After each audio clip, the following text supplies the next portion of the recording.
அரசியல்ல, இராணுவத்தில பாடகம் என்ன அப்படின்னா, அரசியல்ல தோக்கும்போது தான் தங்களோட பிரச்சார வலிமைய, பிரச்சார கூட்டத்தோட எண்ணிக்கைய அதிகரிப்பார்கள்.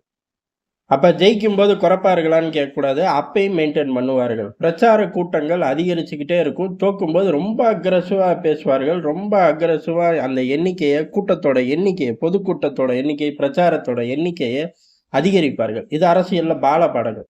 அதே மாரி ராணுவத்தில பாடகம் அப்படிங்கிறது, ராணுவம் வலிமையா இருக்கும்போது, டக்குனு பேச்சுவார்த்தைய நோக்கி போயி சமாதானம் ஆயிருவார்கள். இந்த காலகட்டம் அப்படிங்கிறது ராணுவத்த பலப்படுத்துறக்கான ஒரு காலகட்டமா எடுத்துக்குவார்கள். இது உலகம் பூரா இருக்கக்கூடிய தியரி பாடகம். ராணுவத்தோட பாடகம். ஆனா பாகிஸ்தான பொறுத்தவரையும், அங்க அரசியல்வாதி அடிமையா இருப்பான். ராணுவம் அரசியல்வாதியா இருக்கும். அப்ப அவர்கள் இந்த பாடகம்லாம் பின்பற்ற போறதும் கிடையாது. உருப்பட போறதும் கிடையாது. காரணம் அரசியல்வாதிக்கு தான் நாட்ட வழிநடத்த தெரியும். ராணுவத்துக்கு நாட்ட பாதுகாக்க தெரியும். 2ம் அப்படியே ஸ்விட்ச் ஓவர் ஆகும்போது விளங்காம போயிருங்கிறது தான் உண்மை. அதத்தான் பாகிஸ்தான் அனுபவிச்சுக்கிட்டு இருக்கு. இதுக்கு ஒண்ணும் நம்ம பெரிய ஆராய்ச்சிலாம் தேட வேணாம். சுதந்திரம் வாங்கி நம்ம எங்க இருக்கோம், பாகிஸ்தான் எங்க இருக்கு அப்படிங்கிறத நம்ம ஆகாயத்துல கொடிய பறக்க விட்டுக்கிட்டு இருக்கோம். பாகிஸ்தான் அவன் ஊர்ல கொடியேத்தவே பயந்துகிட்டு இருக்கான். சார் இன்னைக்கு நீங்க கொடியேத்தணும். அந்த பகுதியில கொடியேத்துனா வீடு திரும்ப முடியாதுடா அப்படின்ட்டு ஓடி ஒளியிற இடத்துல இருக்கார்கள். இப்பேற்பட்ட சூழ்நிலையில தான் ஆக்கிரமிப்பு ஜம்மு காஷ்மீர் ஜம்மு காஷ்மீர பத்தியே எப்படிலாம் ஆசிம் முனீர் பேசினாருன்னு விரிவா கடந்த காணொளியில பார்த்தோம். அத விட்டுருவோம். இப்ப ஏன் இந்த மனுஷன் வந்து இந்த ஆத்துன்னு ஆத்துறாரு? பாகிஸ்தான் ராணுவ தளபதி ஒரு அரசியல்வாதி மாரி வந்து பேசுறாரு. அதுல ஒண்ணும் உப்பு சப்பும் இல்ல. ஒண்ணும் இல்ல. ஒண்ணுமே மேட்டரே இல்லாம பேசுறாரு. அதுக்கு எந்திரிச்சு கை தட்டுறாய்ங்க. சரி அவன் தலையெழுத்து. இல்ல காசு குடுத்து கூட கூப்ட்டு வந்திருப்பாரு. அது நமக்கு தேவையில்ல. ஏன் மனுஷன் இந்த பேச்சுக்கு இப்ப வராரு அப்படிங்கிறதான். போய் ராணுவத்து மத்தியில பேசலாவாச்சும் பரவால்ல. சரி தொலையுது. அங்கதான் ராணுவம், அரசியல்வாதி, நீதித்துறை எல்லாம் ஒரே குட்டையில ஊர்ன மட்டைய தானே. எதுக்கு பேசலாரு அப்படின்னா, சிம்பிள் தியரி. பாகிஸ்தான் அவர் பேசினதுல முக்கியமான சாராம்சம் அப்படிங்கிறது இந்தியாவ பத்தி, ஜம்மு காஷ்மீர பத்தி அதெல்லாம் நம்ம விட்டுருவோம். இப்ப அந்த பதிவுலயே ஜம்மு காஷ்மீர பத்தி பார்த்துட்டோம். இந்தியாவ பத்தி பேசினத அடுத்த பதிவுல விரிவா பார்த்துருவோம். இந்த பகுதியில பாகிஸ்தான் அப்படின்னு உருவானது எதற்கு? இந்தியா கிட்ட இருந்து பிரிஞ்சது எதற்கு? அப்படின்னு பேசியிருக்காரு. இது எத குறிக்குது அப்படிங்கிறது தான். உதாரணத்துக்கு அவர் பெரிய அளவு பிரிஞ்சு அப்படியே சாதிச்ச மாரியே பேசிக்கிட்டு இருக்காரு.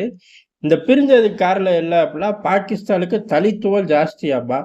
பாகிஸ்தான் ஒருபோதும் இந்தியாவோட சேராதாப்பா. பாகிஸ்தானோட மொழி, அடையாளம், மதம், கலாச்சாரம் எல்லாம் வேற. டேய் யார்றா ஒண்ணுன்னு சொன்னா உன்னைய? நீ விளங்காப்பய பிரிஞ்சு போனதே நல்லதுன்னு தானடா ஊருக்குள்ள சொல்றோம்.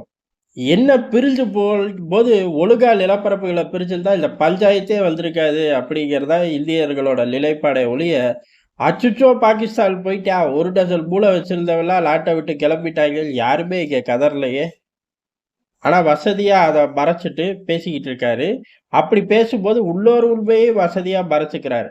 உதாரணத்துக்கு பலுசிஸ்தான்லாம் எங்கள தப்பா கொண்டு போய் பாகிஸ்தான்ல சேர்த்துட்டாய்ங்க அப்படின்னு சொல்றார்கள். உதாரணத்துக்கு நம்ம ஆக்கிரமிப்பு ஜம்மு காஷ்மீர விட்ட மாரி, அவர்கள் சொல்றது என்னன்னா, "டேய் நாங்க வேறடா, நாங்க வேற, மொத்தமா நாங்க வேற. ஆனா எங்கள கொண்டு போய் பாகிஸ்தானோட சேர்த்து விட்டாய்ங்க" அப்படின்னு சொல்லி அவர்கள் கதர்றார்கள். அத வசதியா ஆசிம் முனீர் மறந்தர்றாரு.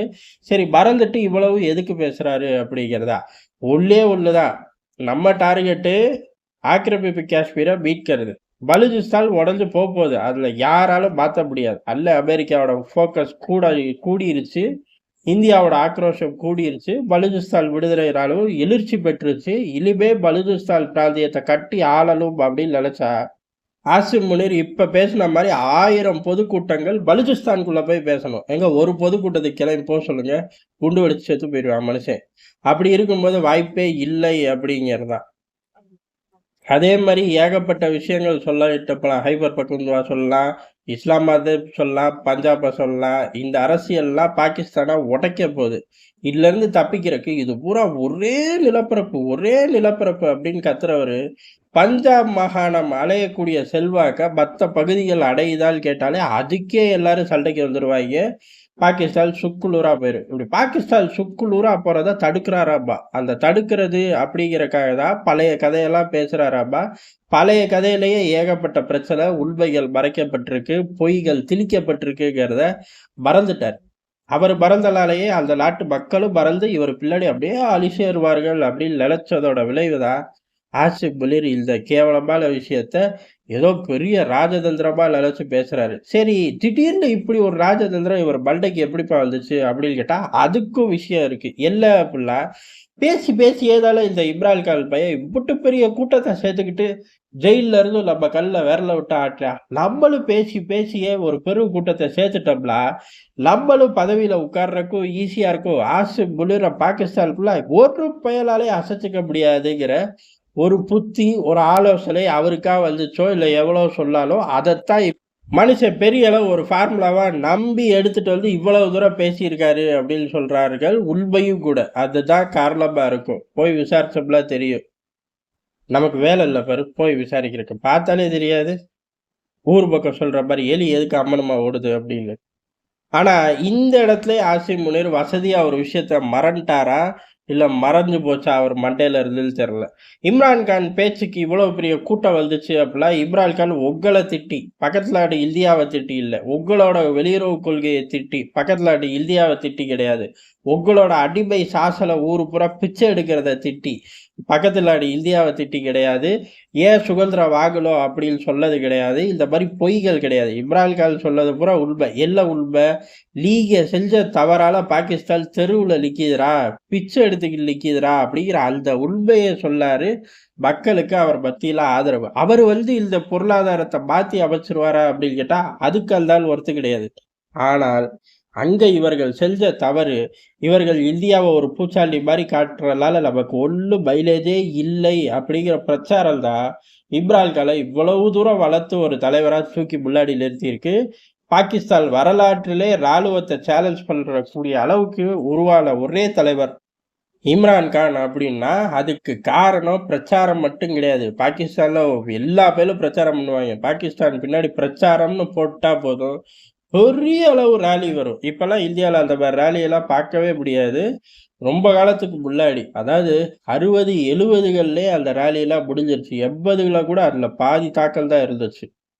ஆனா பாகிஸ்தான்ல 2020, 25ல கூட அந்த ராலியோட தாக்கங்கள் அப்படியே இருக்கு. அதனால கூட்டம் சேர்றது விஷயம் கிடையாது. அந்த கூட்டம் ஸ்ட்ராங்கா இருக்கறக்கு காரணம் என்னன்னா, இவர்கள் செஞ்ச தவற அவர் மீண்டும் பதிவு பண்றாரு மக்கள் மத்தியில. அவன் அனுபவிச்சுக்கிட்டு இருக்கான்.